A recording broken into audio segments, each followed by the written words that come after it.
selamat datang di channel aku, Berlian Veronita Febiola.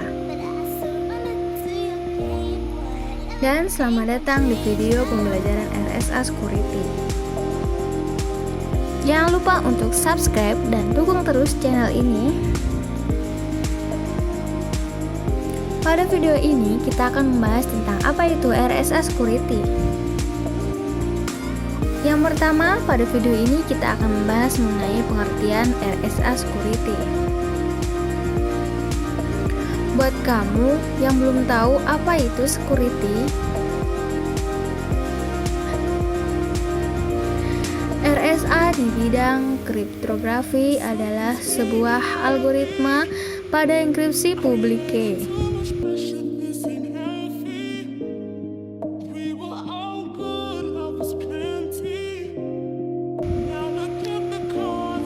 RSA merupakan algoritma pertama yang cocok untuk digital signature.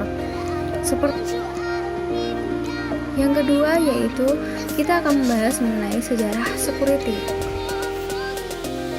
Algoritma RSA dijabarkan pada tahun 1977 oleh 3 orang.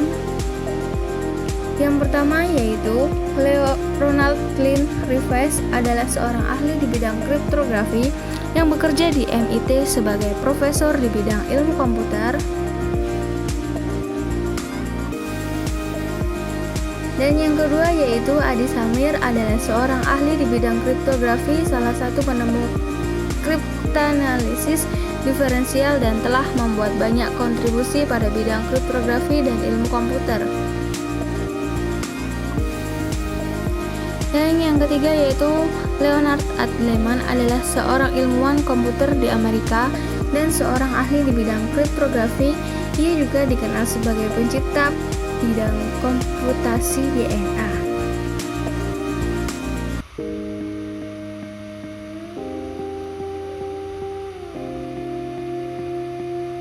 Yang ketiga yaitu kita akan membahas mengenai operasional RSA Security. Yang pertama yaitu pembuatan kunci, yang dimana Alice berkeinginan untuk mengizinkan Bob untuk mengirimkan kepadanya sebuah pesan pribadi atau private message melalui media transmisi yang tidak aman atau insecure. Alice melakukan langkah-langkah berikut untuk membuat pasangan kunci public key dan private key.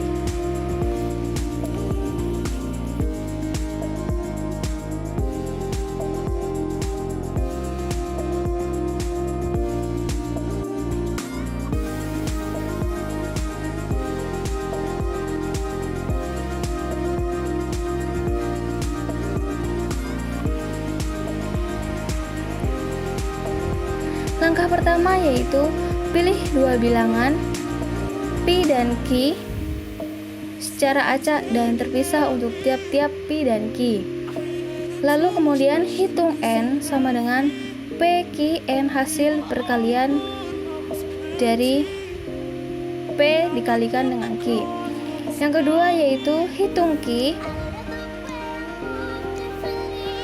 sama dengan P dikurangi 1 dan Q dikurangi 1. Dan yang ketiga yaitu pilih bilangan bulat atau integer antara 1 dan Q dalam kurung 1 kurang dari E kurang dari Q, yang juga merupakan koprima dari Q.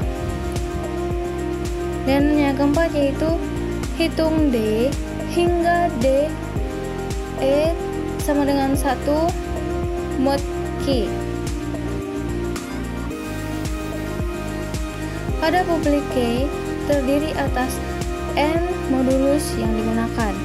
Yang kedua E eksponen publik, sering juga disebut eksponen enkripsi. Sedangkan pada private key terdiri atas n yaitu modulus yang digunakan pula public key, dan D eksponen pribadi atau sering juga disebut eksponen dekripsi yang harus dijaga kerahasiaannya. Yang kedua yaitu proses enkripsi pesan.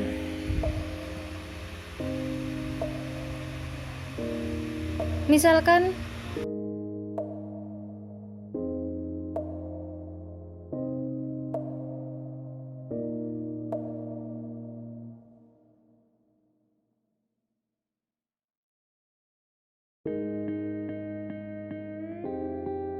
Bob ingin mengirim pesan M kepada Alice.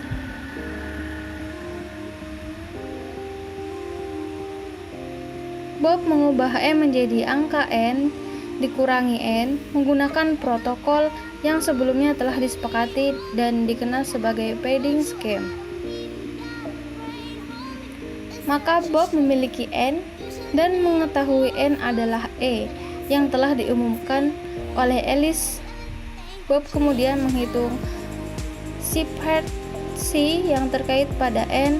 Perhitungan tersebut dapat diselesaikan dengan menggunakan metode exponentation by squaring. Bob kemudian mengirimkan C kepada Alice.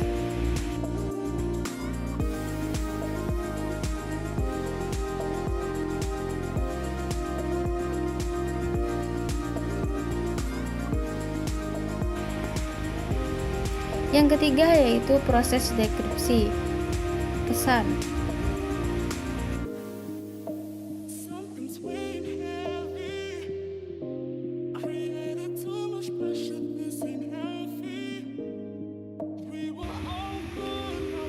Di mana Alice menerima C dari Bob dan mengetahui private key yang digunakan oleh Alice sendiri. Alice kemudian memulihkan N dari C dengan langkah-langkah sebagai berikut.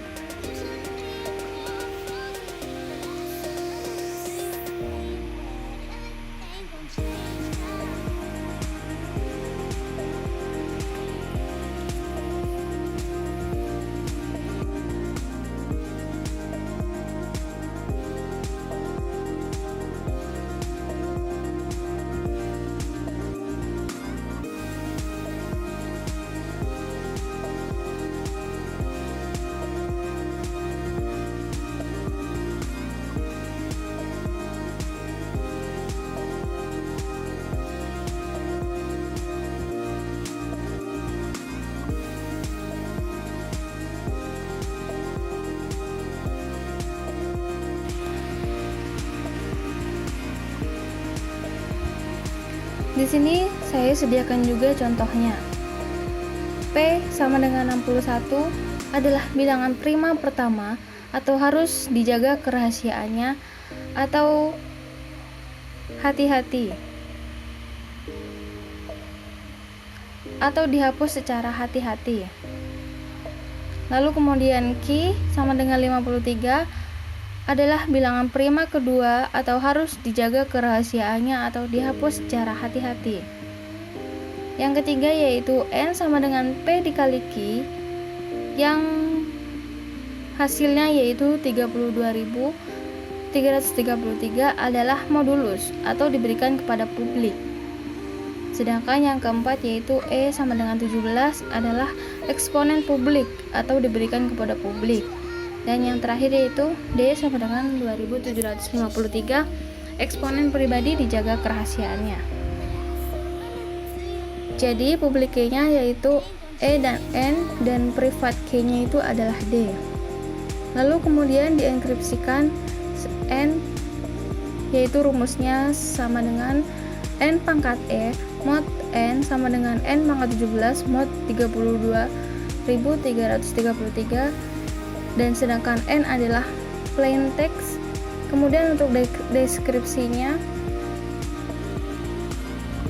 yaitu rumusnya C sama dengan C pangkat D mod N sama dengan C pangkat 27.553 mod 32.333 dan sedangkan C adalah ciphertext.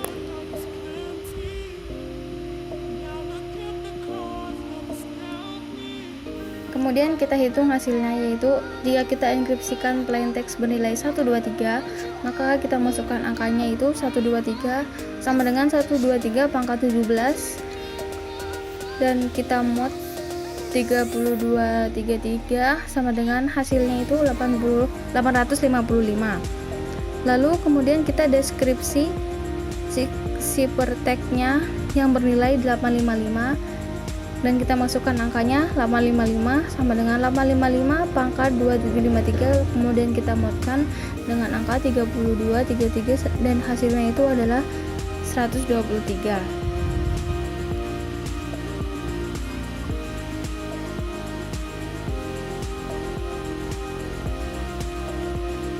Penyerangan yang paling umum pada RSA adalah penanganan masalah faktorisasi pada bilangan yang sangat besar. Apabila faktor faktorisasi metode yang baru dan cepat telah dikembangkan, maka ada kemungkinan untuk membongkar RSA.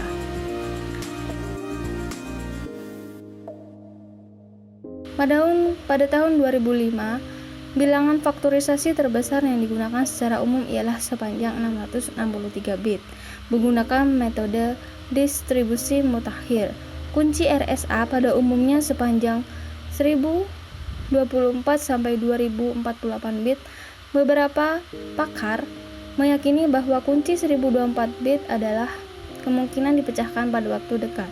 Hal ini masih dalam perdebatan, tetapi tidak ada pada seorang pun yang berpendapat kunci 2004 bit akan pecah pada masa depan yang terprediksi.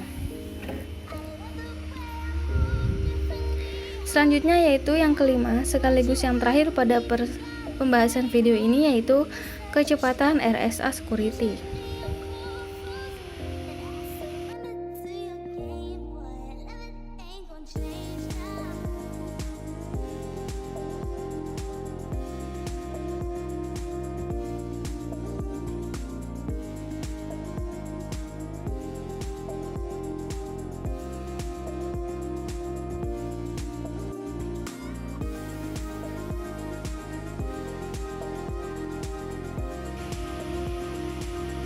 RSA memiliki kecepatan yang lebih lambat dibandingkan dengan DES dan algoritma simetrik lainnya. Pada praktiknya, Bob menyandingkan pesan rahasia menggunakan algoritma simetrik, menyandingkan kunci simetrik menggunakan RSA, dan mengirimkan kunci simetrik yang dienkripsi menggunakan RSA, dan juga mengirimkan pesan yang dienkripsi secara simetrik kepada Alice. Prosedur ini menambah permasalahan akan keamanan.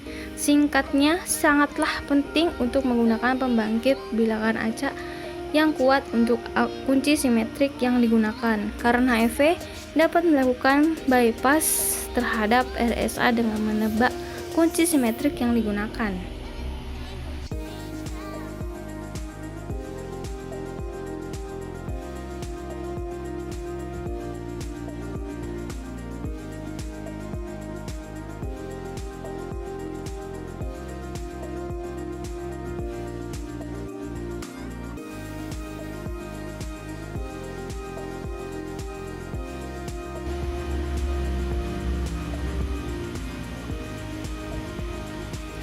Terima kasih telah menonton video kami dan sampai jumpa lagi di video pembelajaran kami yang lainnya.